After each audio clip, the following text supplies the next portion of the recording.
Il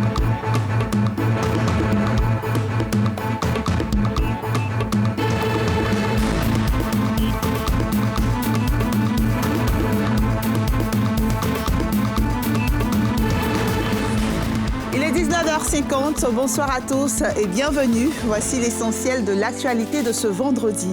La CEDEAO suspend le Burkina Faso de l'organisation sans autre sanction immédiate. À l'issue d'un sommet virtuel qui s'est tenu ce vendredi, l'organisation a décidé d'envoyer une mission à Ouagadougou pour évaluer la situation demain, samedi.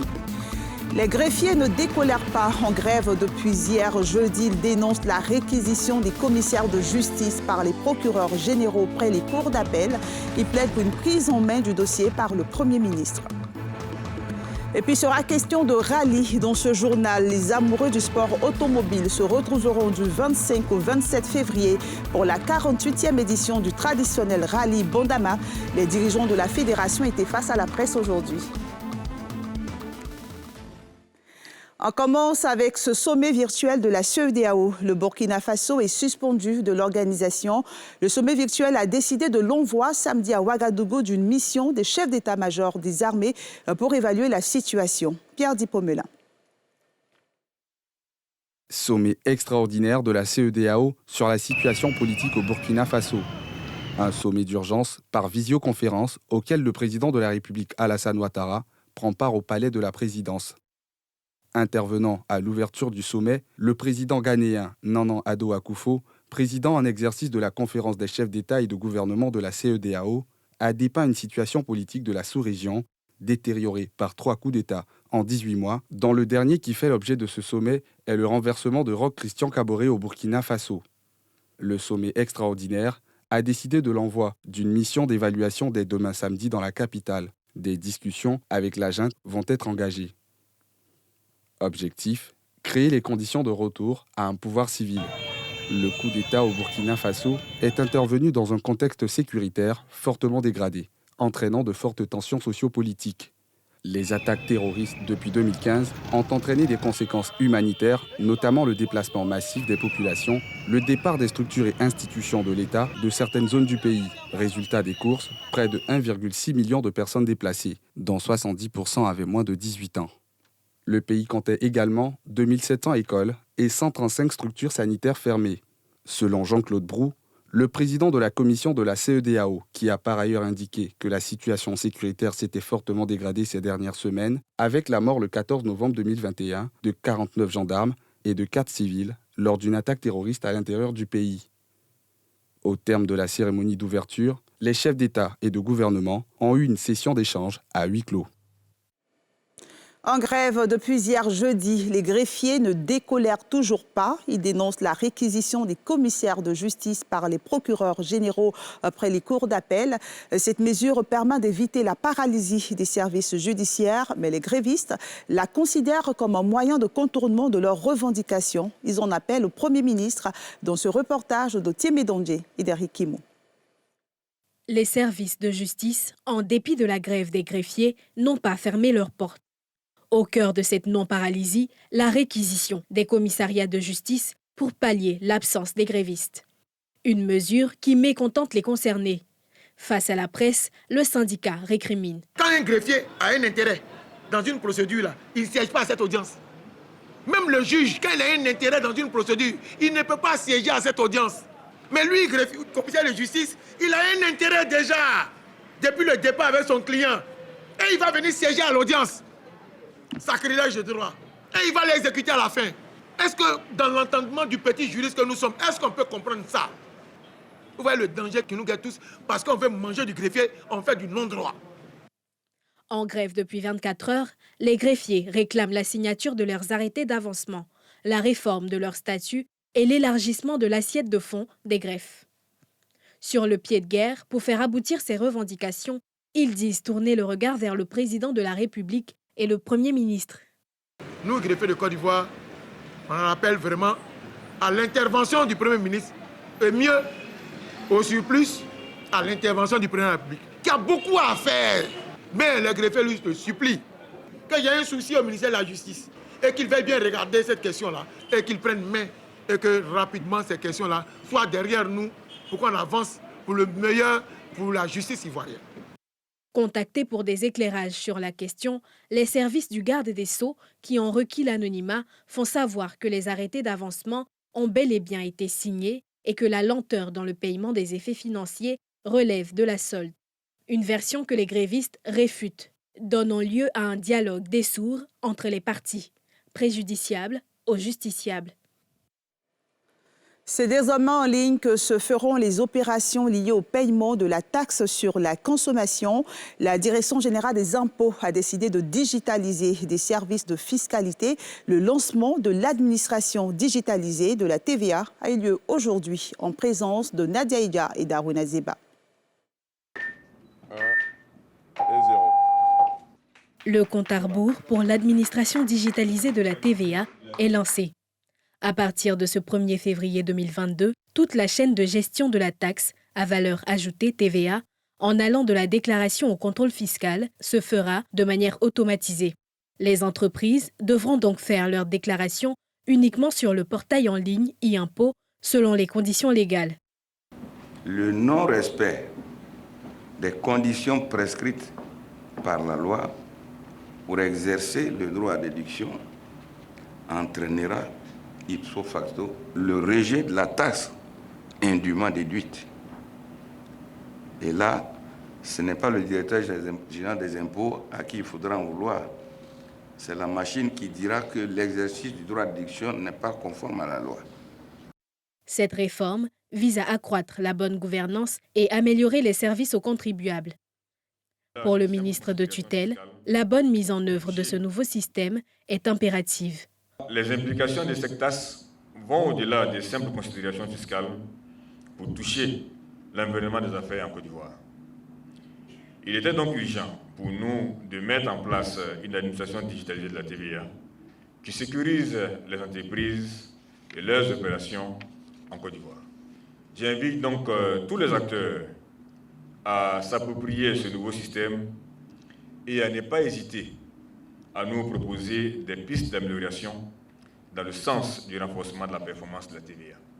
Au cours de ces dernières années, plusieurs chantiers ont été entrepris par la Direction générale des impôts afin de moderniser l'administration et faciliter l'accomplissement des obligations fiscales aux usagers. Il s'agit entre autres de la téléliasse pour le dépôt en ligne des états financiers, la délivrance d'actes administratifs en ligne et le service e-cadastre pour l'identification des maisons. Et puis cette visite du président de la Chambre des métiers de Côte d'Ivoire aux ferrailleurs de la casse d'Abobo. Le problème de recasement n'est pas encore résolu. Les artisans et commerçants demandent la reprise des activités. Ils ont confié le dossier au président de la Chambre. Brice-Yanwa, Tanguy Kono. Casse d'Abobo, le président de la Chambre nationale des métiers de Côte d'Ivoire, vient en pompier face au bras de fer engagé entre les autorités municipales d'Abobo et les artisans de la casse d'Anador, entrée sud de la commune. Après avoir exprimé son mécontentement au regard de la tournure que prend la situation, il s'est engagé à mener des négociations auprès du conseil municipal. Nous allons traiter ce dossier dans la légalité et dans la mesure du possible. Je me constitue en missionnaire, en porteur de plaidoyer, en porteur de pardon, en porteur de défense dans la légalité de ces artisans dont mes missions régaliennes me permettent de les défendre. Et nous allons utiliser la stratégie du dialogue et nous allons avoir gain de cause. Une médiation qui suscite de l'espoir chez les artisans. Le président qui vient de partir, nous plaçons notre confiance en lui. C'est parce que nous savons qu'il peut faire quelque chose pour cette jeunesse que nous lui avons invité. Nous sommes une jeunesse, ça fait 1 mois, on ne travaille pas. Nous voulons juste travailler, gagner nos pains. Sinon, ce n'est pas parce qu'on veut faire de la force avec l'État. On ne peut pas contre l'État. Nous sommes bien d'accord à ce qu'Abobo soit zo, comme Feu Ahmed Bakayoko l'a dit.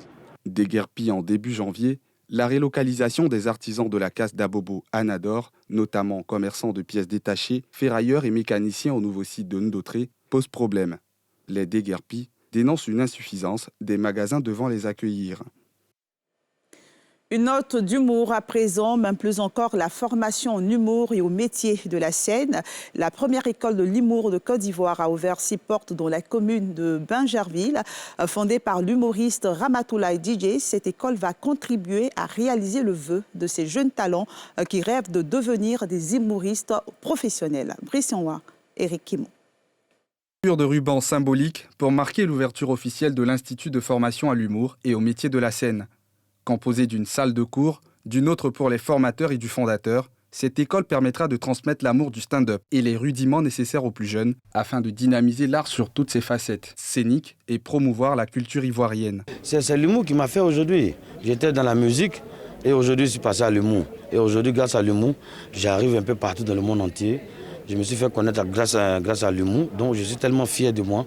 Et voilà pourquoi je veux donner mon savoir aussi, faire connaître mon savoir aux nouveaux talents qui vont venir. Parce que je ne vais pas demeurer toujours Ramatoulaye. Aujourd'hui, demain, il y a les nouvelles générations qui arrivent.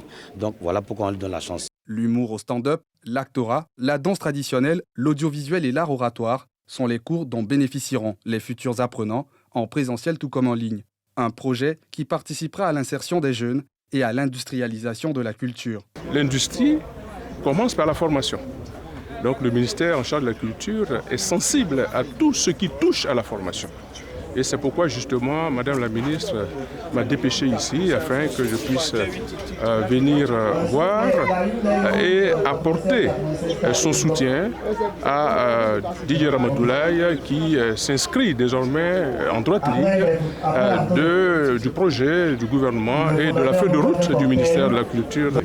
Ça fait quand même un bon moment qu'on est sur le terrain, mais après certaines prestations, tu te rends compte vraiment qu'au fond de toi, il y a quelque chose qui manque.